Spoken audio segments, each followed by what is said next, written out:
가족 여러분, 안녕하십니까? 샘터지기 김덕겸 목사입니다.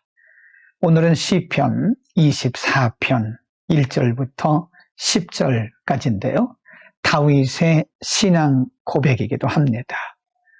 1절과 2절 그리고 7절에서 9절에 보면 다윗이 본인의 삶을 통해서 경험한 하나님에 대해서 우리에게 가르쳐주고 있고요. 그래서 3절과 4절에서는 과연 그 하나님께 대하여 우리는 어떻게 나가야 되는가, 하나님에 대한 자세를 가르치고 있고요. 5절과 6절에서는 그렇게 바른 자세로 하나님 앞에 나가는 자들에게 하나님께서 어떤 은혜를 주시는가, 하나님의 보상에 대한 말씀을 하고 있습니다. 먼저 1절, 2절에 보면 땅과 거기 충만한 것과 세계와 그 가운데 사는 자들은 다 여호와의 것이로다. 하나님의 소유주, 하나님의 주인 되심을 가르치는 것이고요. 2절에 보면 여호와께서 그 터를 바다 위에 세우시며 강들 위에 건설하셨도다. 이것은 무엇일까요? 하나님의 창조주 되심, 창조주로서의 하나님을 의미하는 것이고요. 7절에 보면 문들아 너희 머리를 들지어다. 영원한 문들아 들지어다. 영광의 왕이 들어가시리로다. 8절에 영광의 왕이 누구시냐? 강하고 능한 여호와시요 전쟁에 능한 여호와시로다. 9절 문들아 너희 머리를 들지어다. 영원한 문들아 들지어다.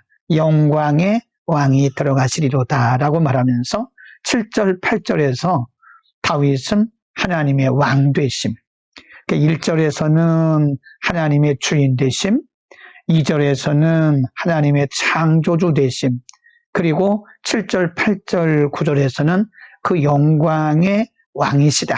그 모든 것 위에 뛰어난 영광의 왕이심을 가르치고 있습니다. 이어서 3절과 4절에서 하나님의 왕 되심, 하나님의 창조주 그리고 하나님의 주인 되심을 가르친 다음에 그런 하나님 앞에 우리가 어떤 자세로 나가야 되느냐, 물론 다윗 자신의 자세이기도 하고요. 하나님을 그렇게 아는 자들은 하나님을 어떻게 섬기고 그 앞에 나가야 되는지를 3절과 4절에서 가르칩니다. 이것은 경건이라고도 하고요, 삶이라고도 합니다. 3절 말씀에 여호와의 산에 오를 자가 누구며 그의 거룩한 곳에 설 자가 누구인가? 4절 말씀 그 손이 깨끗하며, 여기서 손이라고 하는 것은 우리의 손을 의미하기보다는 행동을 의미합니다. 행동이 깨끗하고 마음이 청결하고 뜻을 허탄한 데 두지 아니하며 거짓 맹세치 아니하는 자다. 다르게 말하면 하나님 앞에 어떤 자세로 나가야 되느냐, 깨끗한 행동, 경건이죠. 그리고 정결한 마음, 뜻을 허탄한 데 두지 않는단 말은 겸손과 진실을 의미합니다. 왕이신 하나님 앞에 이런 자세로 나가야 된다는 것을 가르치고 있는 것입니다.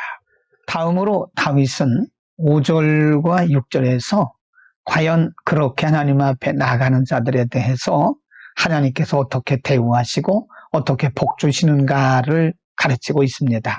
5절 말씀에 그는 바로 3절과 4절에서 말씀한 하나님 앞에 정결한 마음과 깨끗한 행실로 나가는 자를 의미하죠.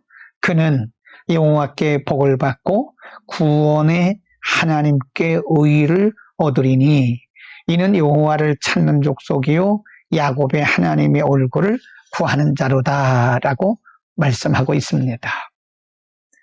그런 마음과 그리고 깨끗한 경건한 삶을 통해서 하나님 앞에 나가는 자들에게 하나님은 반드시 이와 같은 보상을 주신다고 하는 말씀입니다. 여기서 말씀하는 보상이라는 것은 이 세상의 어떤 물질적인 보상보다는 하나님의 임재 앞에 또 하나님과의 교제, 하나님과의 신령한 만남을 의미하는 것입니다. 그렇습니다, 여러분. 오늘 우리가 다윗을 통해서 보면 다윗은 1절과 2절 그리고 7절에서 9절 사이에서 하나님이 어떤 분이신가를 고백하고 있습니다. 물론 다윗이 학문적으로, 오늘날로 말하면 신학적으로 어디서 배워서 말한 것이 아니고요. 그의 삶을 통해서 그가 경험한 하나님을 이렇게 고백하고 우리에게 전달해주고 있는 것입니다. 하나님을 아는 지식은 여러 가지가 있습니다. 물론 가장 정확한 지식은 성경을 통해서 하나님을 아는 지식이고요. 그 다음으로 우리의 삶을 통해서 우리 하나님을 알아갑니다. 우리는 그것을 우리의 고백, 삶을 통해서 하나님을 알아가는 지혜, 그 고백을 또 간증이라고도 합니다. 하나님은 이론적인 하나님이 아닙니다. 살아계신 하나님이시기 때문에 우리의 삶을 통해서 경험되어지는 것입니다. 다음으로 3절과 4절에서 다윗이 우리에게 가르쳐 주신 대로 하나님을 이렇게 아는 자들의 삶은 바로 경건입니다. 손이 깨끗하고 마음이 정결하고 뜻을 허탄한 데 두지 않는 진실한 사람입니다.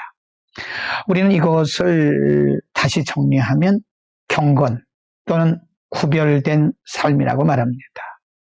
자, 그러면 다윗이 하나님을 아는 지식과 고백 그리고 삶을 왜 연결했을까요? 하나님을 아는 우리의 지식은 우리의 삶으로 그리고 경건한 삶을 통해서 열매를 맺어야 된다는 사실을 가르쳐주고 있는 것입니다. 하나님은 이론적인 하나님이 아니고 우리의 삶을 통해서 경험되어질 뿐만 아니라 하나님을 경험한 사람들은 하나님의 말씀대로 살아가야 되는 것입니다. 오늘도 우리의 삶 속에서 하나님을 경험하는 복된 하루가 되기를 축복합니다. 기도하겠습니다. 걸어가신 아버지, 오늘 다윗을 통해서 우리에게 가르쳐 주신 하나님은 이론적인 하나님이 아니라 살아계신 하나님이고 우리의 삶을 통해서 경험되어짐을 오늘 우리가 배웠습니다. 날마다 우리의 삶 속에 역사하시는 하나님을 오늘도 경험하게 하시고 간증하게 하시고 고백하는 하루, 우리의 삶을 통해서 우리의 경건한 삶을 통해서 하나님을 드러내는 하루가 되게 하여 주옵소서. 예수 그리스도의 이름으로 기도드립니다. 아멘.